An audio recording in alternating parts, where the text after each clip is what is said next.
Demain nous appartient, résumé de l'épisode 1219 du jeudi 30 juin 2022, Nathan engagé à la paillote. Mona et Nathan prennent un verre au spoon. Ils ont passé les épreuves du bac et doivent patienter quelques jours avant d'avoir les résultats. Ils sont fébriles. Mona est aussi quelque peu angoissée et se montre pessimiste sur ses chances de l'avoir. Nathan l'incite à positiver et déclare à Mona que s'il a son bac, ce sera grâce à elle. Mona l'a en effet accueilli à la coloc pour qu'il puisse réviser dans de bonnes conditions. À ce sujet, Mona a négocié avec Nor et Soraya, et il peut rester jusqu'à la fin de la semaine. Nathan est ravi. Il explique ensuite à Mona qu'il va rester à 7 pendant les vacances et qu'il doit trouver un job d'été. D'ailleurs, il s'est déjà adressé à Charlie pour qu'elle le recrute à la paillote, mais sans succès. Poussé par Mona, Nathan décide finalement de provoquer le destin. Il se rend à la paillote et il est bien déterminé à montrer à Charlie qu'il peut chauffer l'ambiance. Mais Charlie lui demande de couper sa musique et d'arrêter d'importuner ses clients.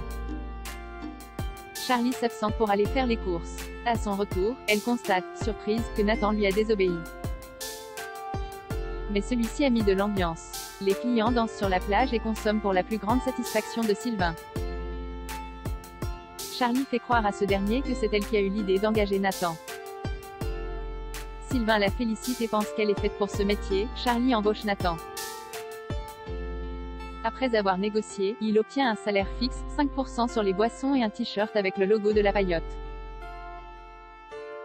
Manon a un coup de cœur pour Nordine. Aurore propose son aide à Manon pour ses révisions, mais la jeune fille refuse. Elle préfère réviser avec Nordine, voire toute seule, car elle sait pertinemment que sa mère n'est pas la personne la plus patiente du monde. Manon emprunte à sa sœur un top. Sophia lit en Manon comme dans un livre ouvert. Elle pense que sa sœur a flashé sur Nordine. Manon lui assure du contraire et explique à Sophia qu'il est juste très sympa. La jeune fille se rend au commissariat pour solliciter l'aide de Nordine pour ses révisions, mais il a trop de travail. Nordine lui donne finalement rendez-vous au spoon à l'heure du déjeuner. Sophia les croise et Manon fait les présentations.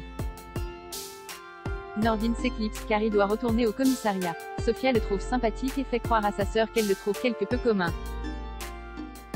Manon lui assure du contraire et avec les yeux qui brillent, elle dépeint Nordine comme étant vif, doux, attentionné et drôle.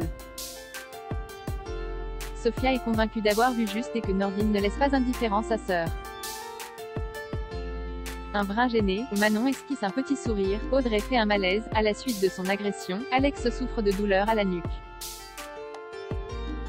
C'est Robin qui l'a trouvé et lui a porté secours, ce qui a d'ailleurs réveillé la douleur de sa capsulite. L'agresseur d'Alex ne se trouvait pas au mât par hasard. Robin apprend à son frère que le fonds de caisse et l'argent pour la rénovation du ponton ont disparu. Alex est atterré et se demande qui peut leur en vouloir à ce point. Roxane a contacté le journaliste qui a écrit l'article incendiaire sur le mât des Bertrand Delcourt. Il a reçu un mail anonyme qui comportait les détails de l'explosion, et comme il voulait juste créer le buzz, il n'a pas procédé à des vérifications. Roxane ne peut pas remonter jusqu'à l'expéditeur de ce fameux mail. Martin charge la jeune femme et Damien de faire une recherche sur les téléphones qui ont borné au mât au moment de l'agression d'Alex.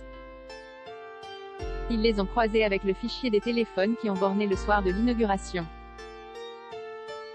Un nom ressort, celui de Justin, l'employé de l'ancien propriétaire du mât. De son côté, Karim est très stressé à l'idée de ne pas recouvrir l'usage de sa main. Anna a beau lui dire que ça va aller, en réalité, elle l'ignore. Elle se tourne donc vers Bénédicte pour avoir des réponses à ses questions. Bénédicte la rassure. Elle a déjà eu plusieurs patients en post-microchirurgie, et à chaque fois ça s'est très bien passé. Mais Bénédicte se montre honnête et lui explique que c'est une période difficile qui peut durer plusieurs mois. Mais si Karim s'accroche, il récupérera l'usage de sa main, peut-être même à 100%.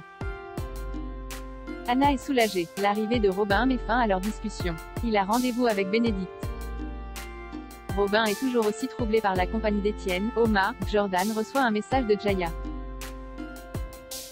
Noah le somme de lâcher son téléphone, car il a du travail. Mais Jordan lui tient tête. Le ton monte rapidement parce que Noah est toujours aussi jaloux. Ils se disputent. Excédée, Judith intervient. Elle n'en peut plus de leur dispute de gamin et elle aimerait que Noah arrête avec ses sous-entendus parce que Jordan est là pour travailler. Judith est dépitée, car le mât rencontre déjà assez de problèmes. Au commissariat, Justin est auditionné par Martin. Il affirme aux policiers qu'il était chez lui au moment de l'explosion du mât, mais son téléphone a borné à l'exploitation entre 20h03 et 20h26. Justin se justifie. Il voulait juste jeter un œil à la fête et assure à Martin ne pas être resté. Mais Nordine apporte à Martin de l'argent liquide retrouvé dans la salle de bain de Justin pendant la perquisition de son domicile. Mis au pied du mur, Justin avoue à Martin avoir volé cet argent au mât. Il a profité que l'exploitation était déserte. Il estime qu'Alex lui devait cet argent. Il s'était engagé à le garder, mais il voulait passer son contrat à mi-temps, ce qu'il a refusé d'ailleurs. Justin assure à Martin ne pas avoir saboté l'inauguration du mât. Il se souvient ensuite avoir vu un individu qui observait le mât le soir où il a volé l'argent, mais il était trop loin et ne pas l'a bien vu. Martin ne le croit pas. En revanche, ce qu'il sait, c'est que Justin était au mât avec toutes les raisons d'en vouloir à Alex Bertrand. Martin place ensuite Justin officiellement en garde à vue. Au Spoon, Bar fait les comptes. Il n'a quasiment pas vendu d'huîtres aujourd'hui à cause de l'article. Audrey en a goûté après le service du midi et affirme à Bar qu'elles étaient excellentes. Mais les clients ne veulent rien savoir, lui explique Bar. Il ignore d'ailleurs ce qu'il doit faire, et ne peut pas se permettre d'attendre que ça se tasse. Il a 10 bourriches qui vont partir en perte sèche. Bar en offre une à Audrey après son service. Le soir venu, et alors qu'ils sont sur le point de passer à table, Léo demande à Audrey si les huîtres sont encore vivantes avant d'être dégustées.